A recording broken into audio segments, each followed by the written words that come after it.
everybody, and welcome to App Groups, where we apply the message we heard this week at Freedom Valley Church. This week, Pastor Jerry spoke in week 3 of our Unexpected Sermon series. He talked about the story where Jesus is in Jerusalem at the temple, and he's talking to the religious leaders, and they're like, wow, this kid's so smart. And then his parents lose him.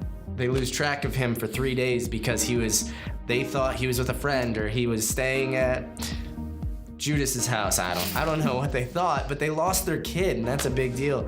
And Pastor Jerry talked a lot about how do you lose a child, how do you lose the Savior, and how Jesus, he was at his Father's house and everything that meant. But there's a small verse right at the end here, Luke 2:52, and it's always been a big verse in my life, and I kind of want to touch on that. I actually have a tattoo on my arm with 4 blue points on it, and those points represent this verse. And Luke 2:52 says, can you read it for me, Candace? And Jesus grew in wisdom and stature and in favor with God and man.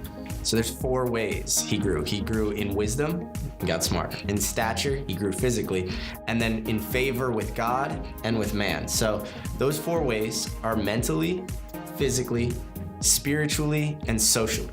It's kind of the 4 pillars of our life, and if any one of them is crazy out of balance, we might feel disoriented or not healthy. So we need to take care of our physical bodies. We need to make sure we're growing intellectually. We need to be in a good relationship that is growing and continual with God, and we need healthy relationships with people. And we learned that about Jesus here, that he grew in those 4 ways. It's actually why we have 4 questions that we go over in home groups. It's what we built this whole application, sitting around talking together thing on, is relationship with God, relationship with others, influence with outsiders, and the wisdom thing, I guess, really comes in when you're talking about finances and stewardship and how to manage your household and your money and be wise in all of your dealings with all of that. So we want you to make sure that you're growing in the 4 ways Jesus did. Over the past few weeks, we've been saying there's so much we don't know about Jesus' upbringing and his childhood, and it is really summed up for us here in this verse. Yeah. Luke 2:52 sums up how Jesus grew. And he grew to be a complete person. There was nothing lacking in him. He wasn't weak and feeble. He wasn't unhealthy. No, he grew physically healthy as he could. He was considered to be the wisest people by everyone who met him. He grew in wisdom and he grew in his relationship with God, his relationship with others. People genuinely like to be around him. And so there's something to be said there for balance. Yeah, balance in our lives. Like, I know people who just pursue God and they don't care about how that's affecting the people around them, or they want to condemn them all the time for not being at the same place they're at, or people that just focus on people and don't focus on actually growing their relationship with God at all, or people who bumble their way through it and don't really care about the wisdom side of it, and studying and figuring out what other people in their lives say, like having counselors around them and that sort of thing. It takes all of it to be a mature believer, a mature adult human being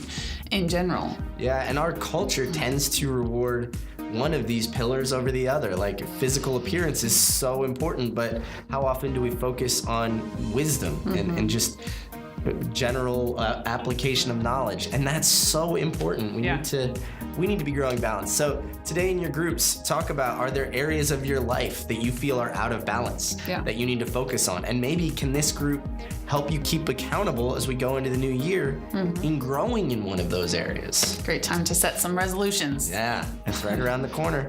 Yeah. Have a great conversation. See you guys.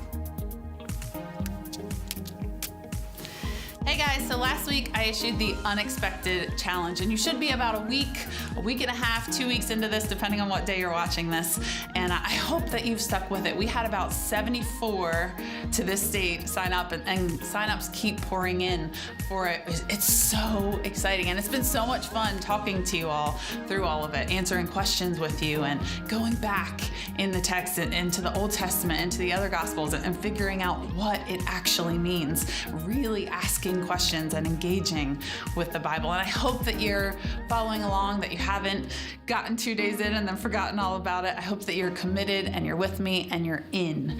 And please know that I'm praying with you. For every single person that signs up, I am praying over you and really asking God to reveal himself to you in a new way. I hope that you are engaging with the Bible like never before, experiencing your relationship with Jesus like never before. And please let me know if you have any questions. There is a spot on our app to issue a question to me. It comes right to me, and I'd love to answer those for you. And if you haven't started, if this is the first time that you're hearing about it, I would love for you to just jump in. Just take today. Don't try to catch up. Just jump in right where we are today. And if you have any questions about that, please let me know. I would love to pray over you with this. Please continue. Go right to the end. Keep it up until Christmas, and I'll be praying with you as you do that.